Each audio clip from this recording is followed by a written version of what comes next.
I never thought a thunderstorm would change my life forever, but that's exactly what happened on the night of August 15th. My name is Dorothy Williams, and I've lived in this small house on Maple Street in Birmingham, Alabama for 43 years.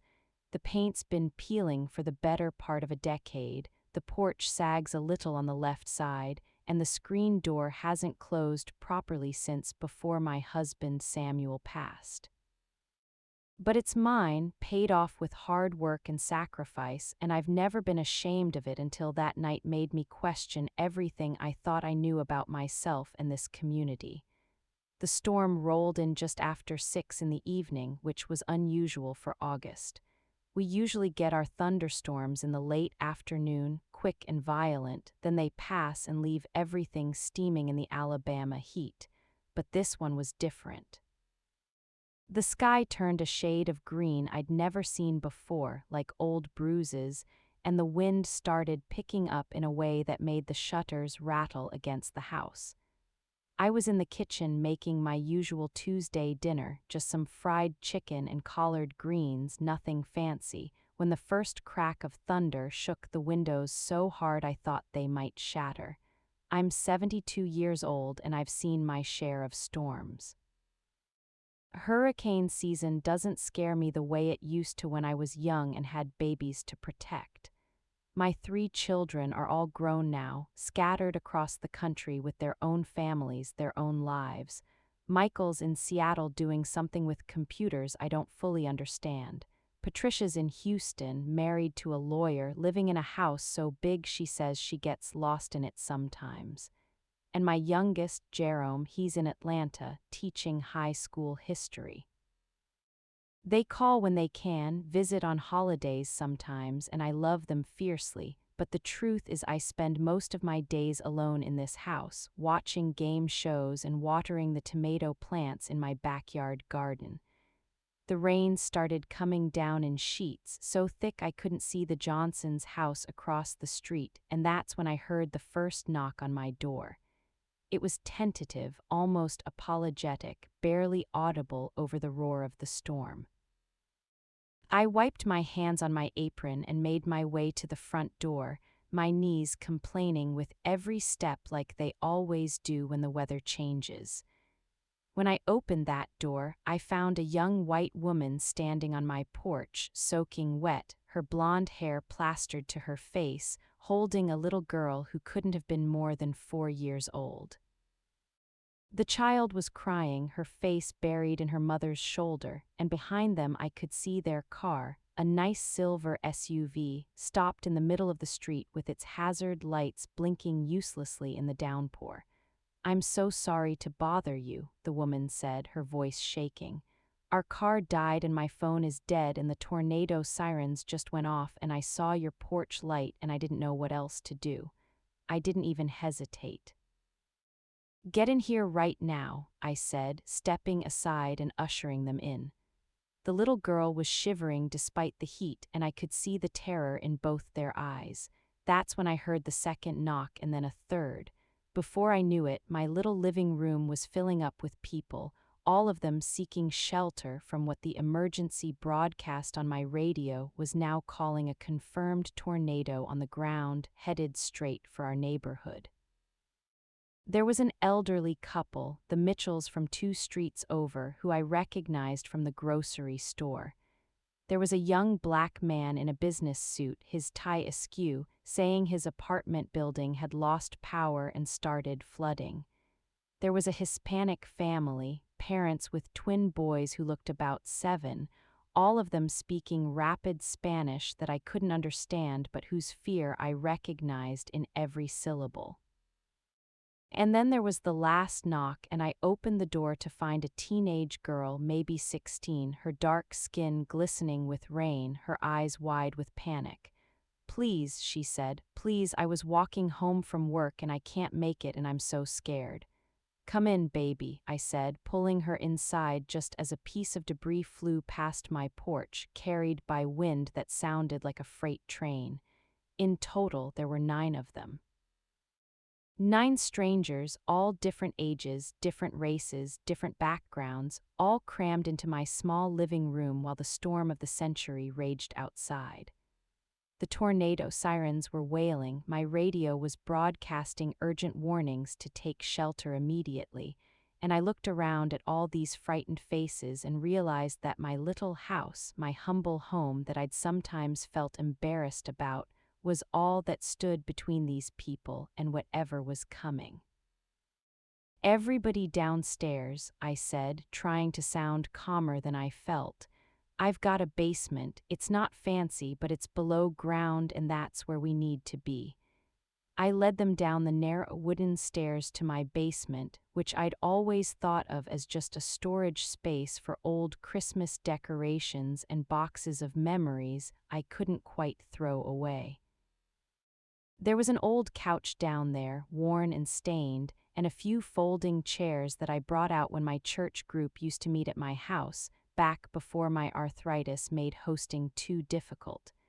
I'd put a dehumidifier down there years ago, but it was still musty, still smelled like old concrete and forgotten things. The young mother with the little girl looked around with barely concealed concern, and I felt a flush of shame creep up my neck.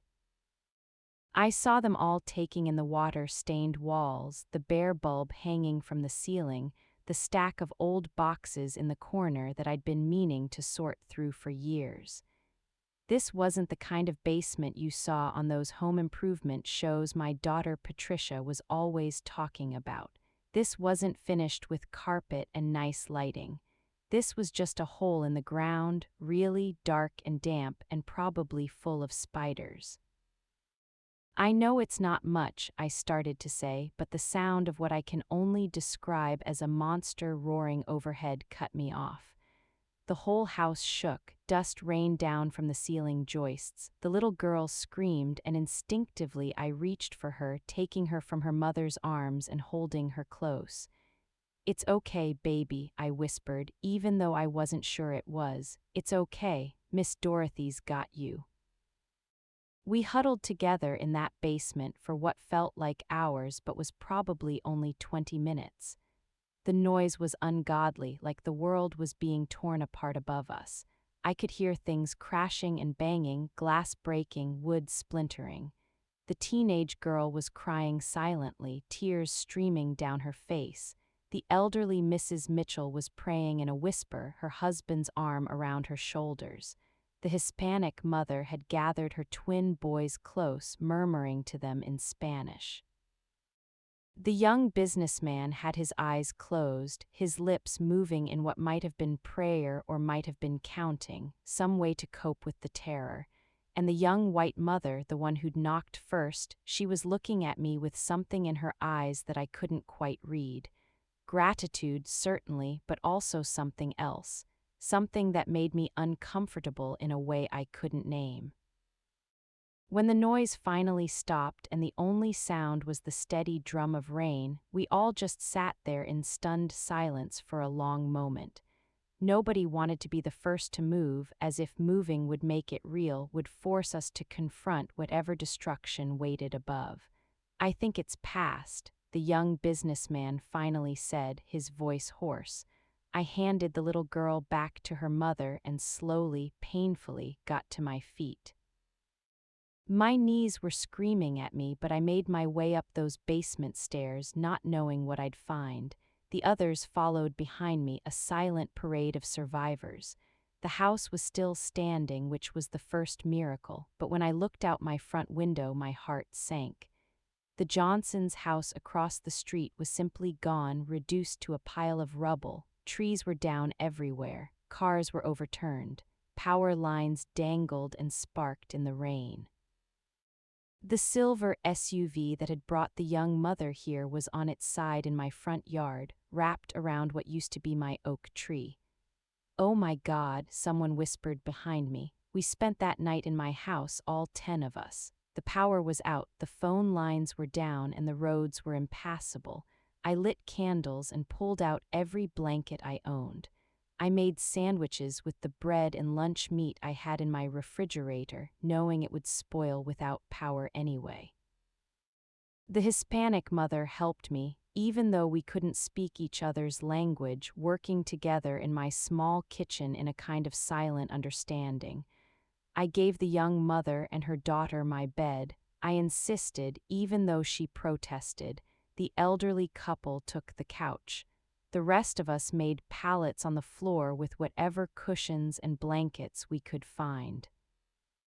It wasn't comfortable, but we were alive, and as I lay there in the darkness, listening to the soft breathing of 9 people who'd been strangers just hours before, I felt something I hadn't felt in a long time. Purpose, maybe, or just the simple comfort of not being alone.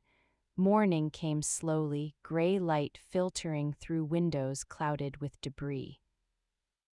I was the first one up, my body clock still set to the early hours from decades of waking before dawn to get my own children ready for school, to get to my job at the textile factory before my shift started. I made my way to the kitchen and started making coffee on my old gas stove, one of the few things still working. That's when I heard the vehicles outside, lots of them. I looked out the window and saw them coming down the street, picking their way carefully through the debris. News vans. 3 of them with their satellite dishes and cameras, and behind them official-looking cars with government plates. I stepped out onto my porch, still in my old nightgown and robe, and that's when it started. A reporter, a young white woman with perfect hair despite the chaos all around, came rushing up to my house with a cameraman following close behind. Ma'am, she called out, "Is it true you sheltered 9 people during the tornado? Can we get a statement?" I was confused, still half asleep, not understanding how they even knew. But before I could answer, the others started emerging from my house, rubbing sleep from their eyes, and suddenly my small porch was crowded with people and cameras and questions being shouted from every direction. The young mother, whose name I'd learned was Jennifer, was talking to a different reporter. "She saved our lives," she was saying, gesturing to me. "We had nowhere to go, and she just opened her door without hesitation." "Can you tell us your name?" another reporter asked, shoving a microphone in my face. "Dorothy Williams," I said, bewildered, "but I don't understand what all this fuss is about. I just did what anyone would do." But apparently that wasn't what anyone would do. As the morning wore on and more officials arrived, I started to piece together that something about this story had captured people's attention. A black grandmother in a poor neighborhood opening her home to 9 strangers of all different races and backgrounds during a natural disaster. In these times of division and anger, someone had decided this was a story worth telling. The mayor showed up around noon. The actual mayor of Birmingham, in a suit that probably cost more than my monthly Social Security check, picking his way through the mud and debris to shake my hand on camera. "Mrs. Williams," he said, his voice booming with practiced sincerity, "you are a hero. You represent the best of what Birmingham has to offer." I didn't feel like a hero. I felt tired and confused and increasingly uncomfortable with all the attention, but it kept coming. By evening, we were on the national news. Someone had set up a GoFundMe page without my permission, and it was already at $50,000. People were calling me an angel, a beacon of hope, a symbol of unity in divided times. And that's when the shame started to creep in, slow and insidious like water seeping into basement walls. Because as grateful as these people seemed, as much as they smiled for the cameras and talked about how wonderful I was, I could see something else in their eyes when they thought I wasn't looking. I could see them taking in my house with its peeling paint and sagging porch. I could see their discomfort with my old, worn furniture. I heard Jennifer on her phone, which she'd managed to charge in someone's emergency vehicle, telling someone that the house was rough, but I had a good heart.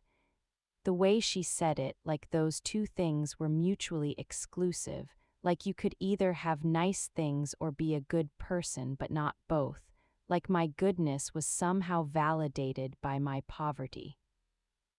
The Hispanic family, the Rodriguezes I'd learned they were called, were kind and grateful, but I saw Mrs. Rodriguez wiping down my kitchen counter with a disinfectant wipe she'd pulled from her purse when she thought I wasn't looking.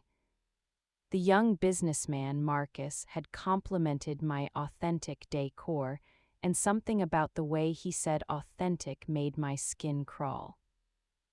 But I smiled and accepted their thanks and posed for pictures and told the reporters yes, I was happy to help, yes, I'd do it again in a heartbeat, yes, I believed in the goodness of people.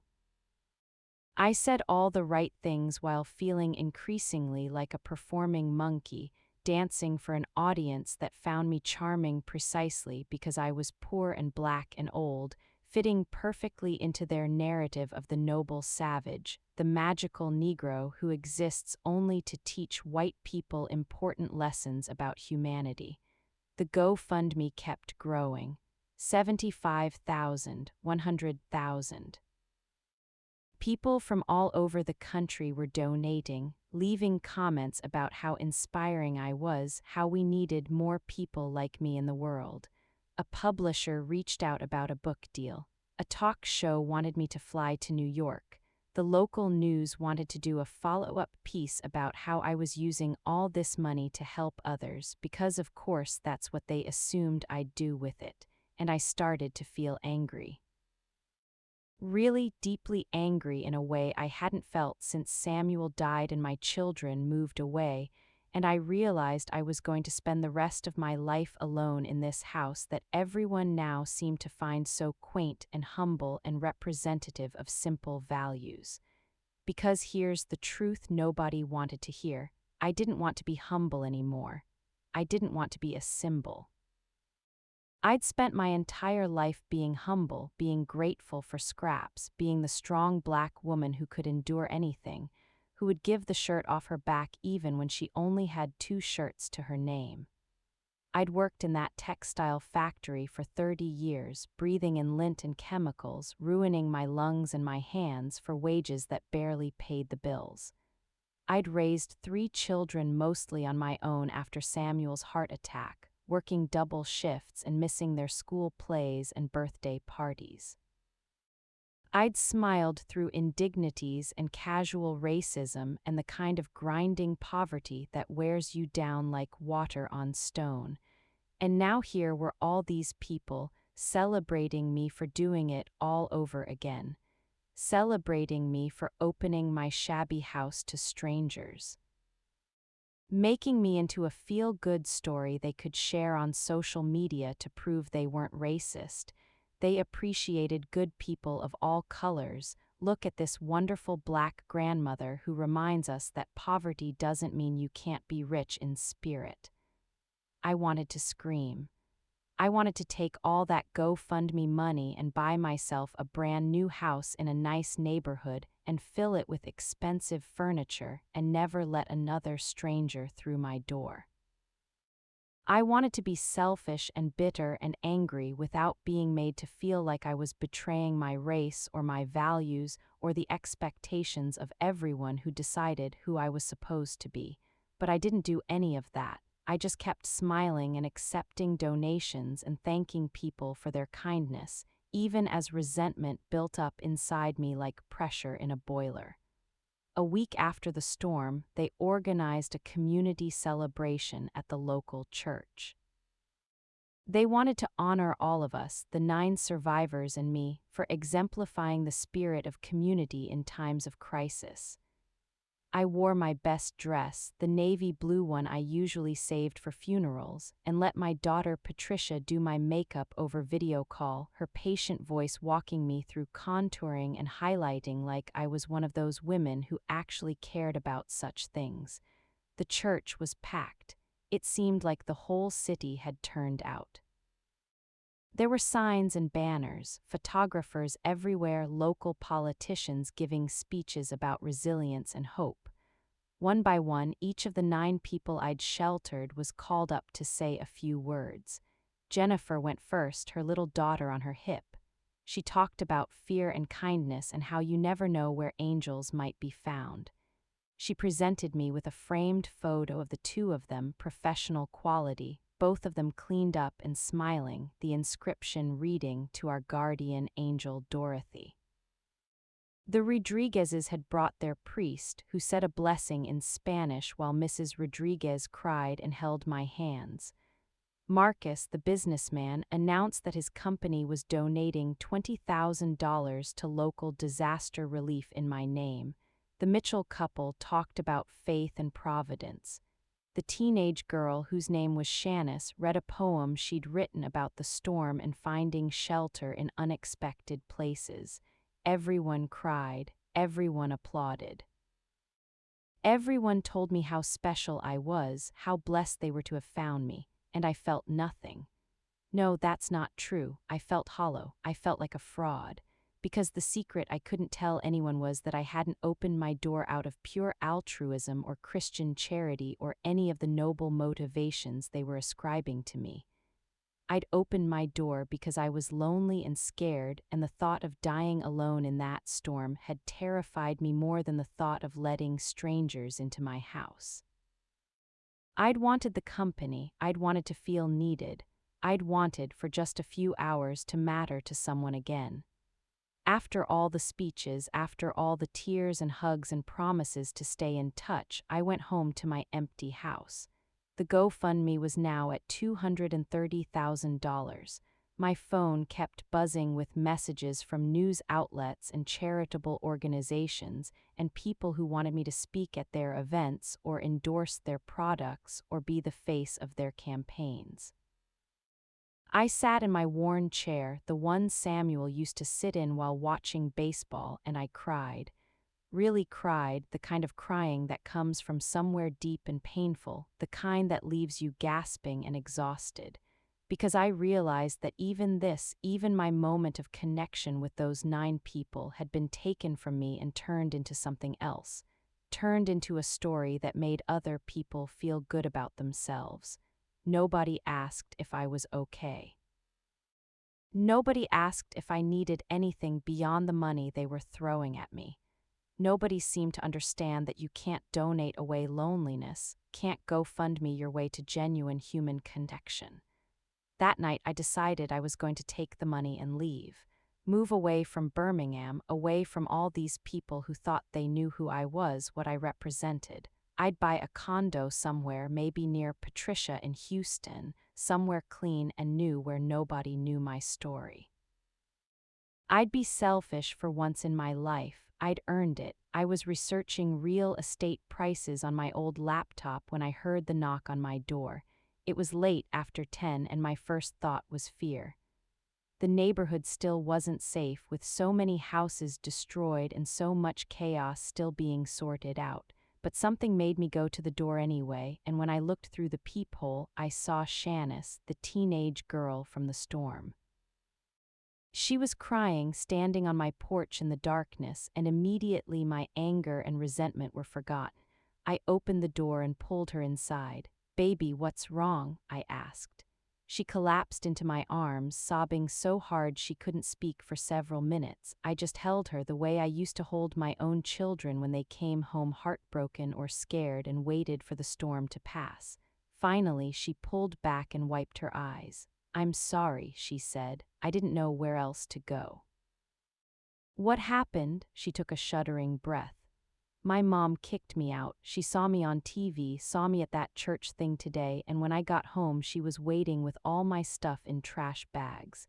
She said I embarrassed her going to some stranger's house instead of coming home during the storm. But Miss Dorothy, I tried to get home.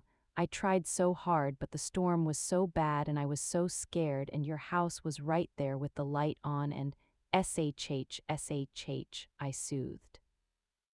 "You didn't do anything wrong." She said I made her look like a bad mother. She said the whole neighborhood was talking about how her daughter ran to some old woman instead of to her own home. She said I'm dead to her. Fresh tears spilled down her cheeks. "I don't have anywhere to go. I'm only 16. I don't have any money saved up. I work at the subway part-time, but it's not enough for an apartment, and I still have 2 years of school left and I don't know what to do." I looked at this child, this scared, crying child, and something in me shifted. All my anger, all my resentment, all my plans to run away and be selfish, they didn't disappear exactly, but they moved aside to make room for something more immediate. "You're going to stay here," I said firmly. "I can't ask you to, you're not asking, I'm telling, you're going to stay here until we figure something out."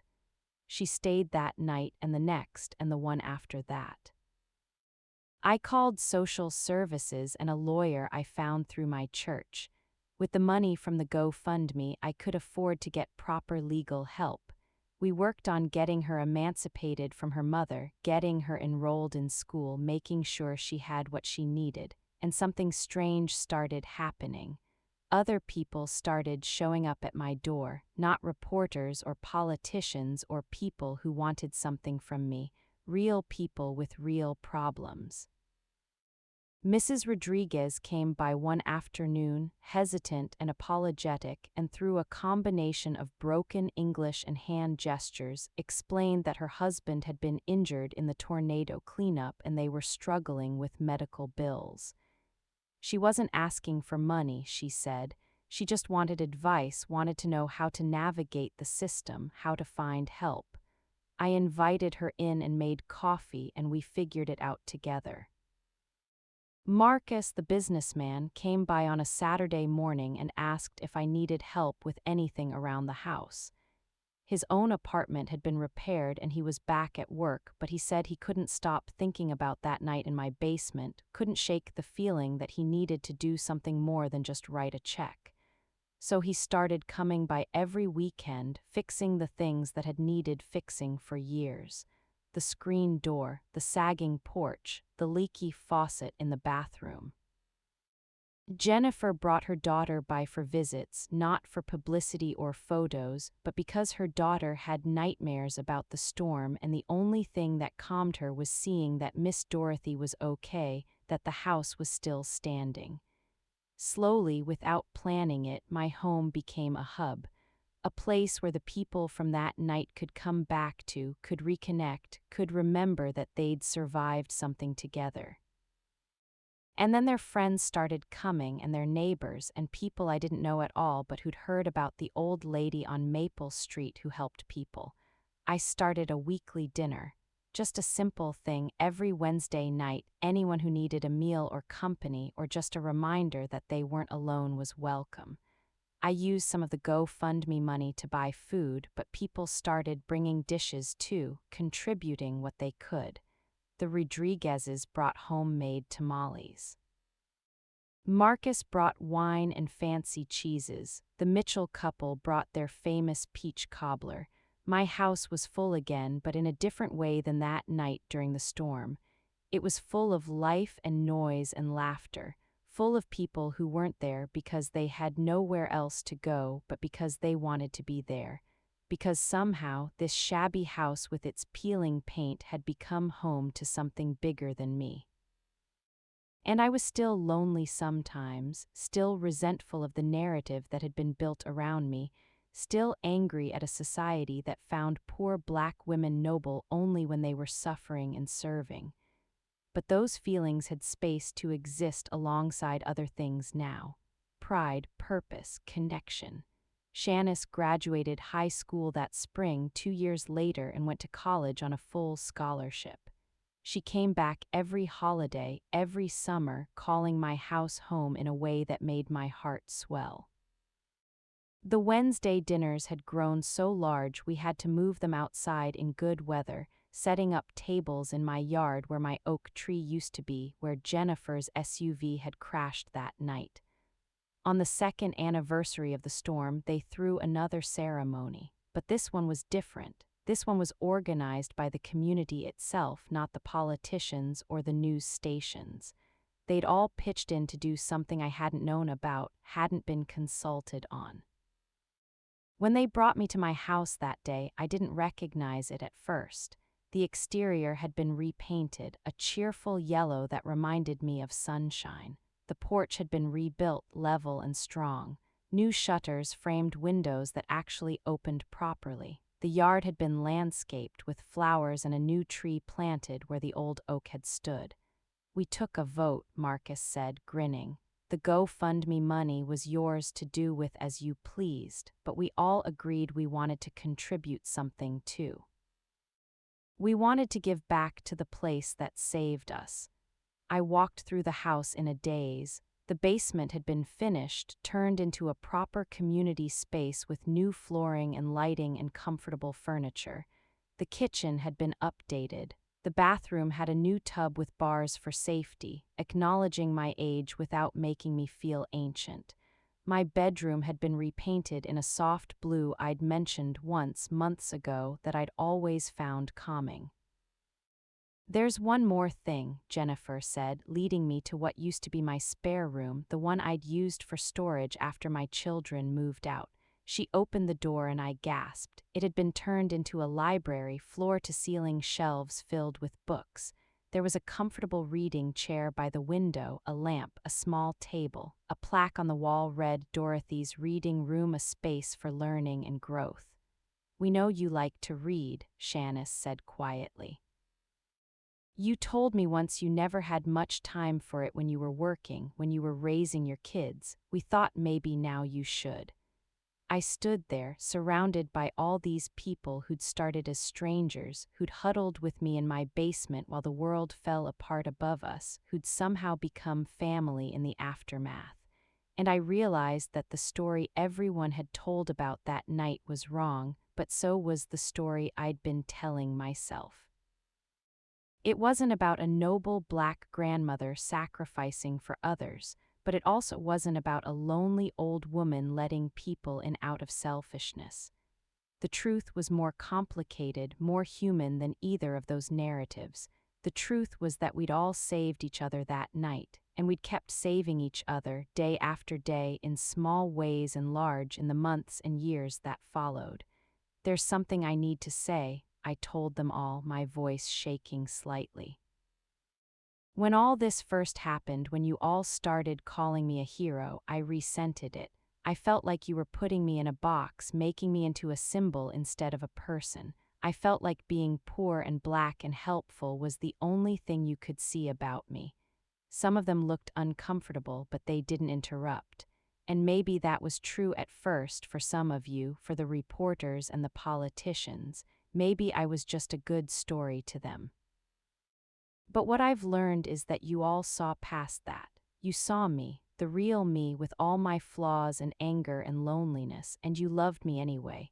You kept showing up, not for the cameras or the story, but just because. And I need you to know that I gestured around at the renovated house, at all of them gathered in my living room, this means more to me than you could possibly know.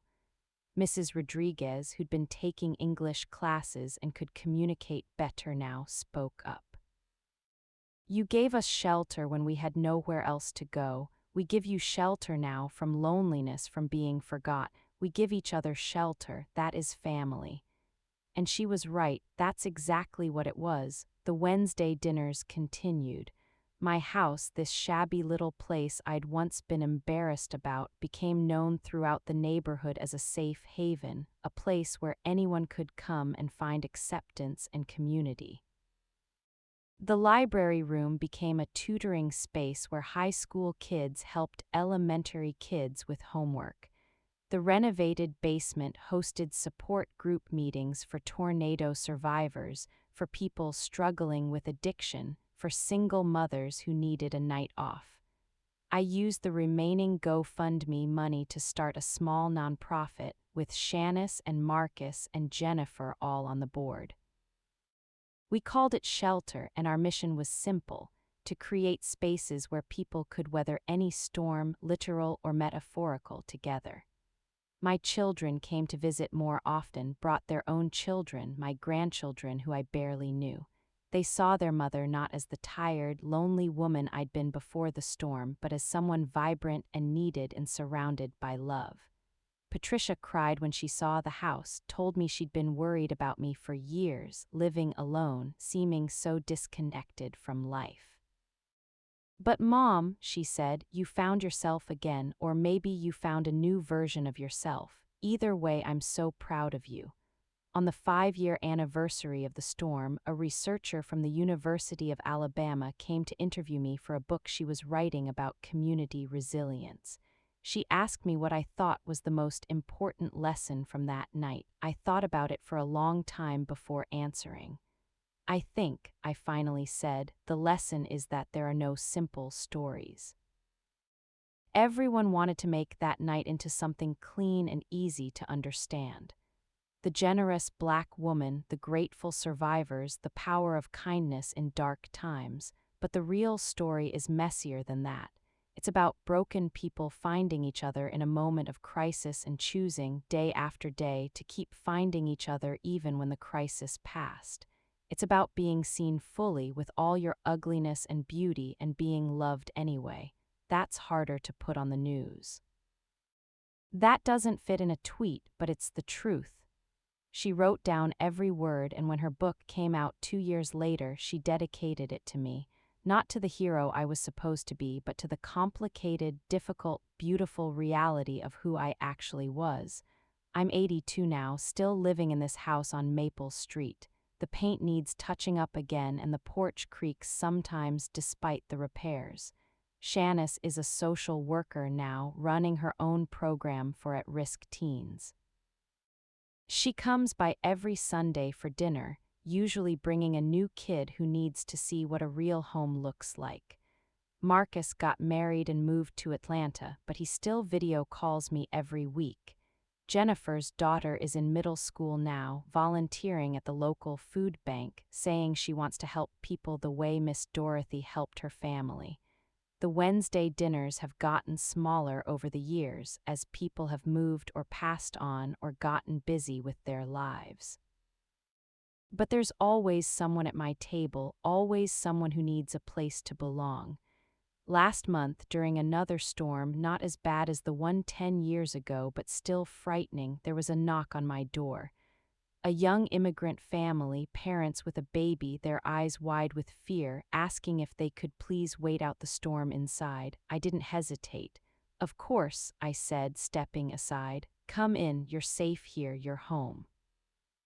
And as I led them to my living room, as I wrapped a blanket around the young mother's shoulders and made hot tea and told them they could stay as long as they needed, I thought about all the versions of this story that had been told over the years.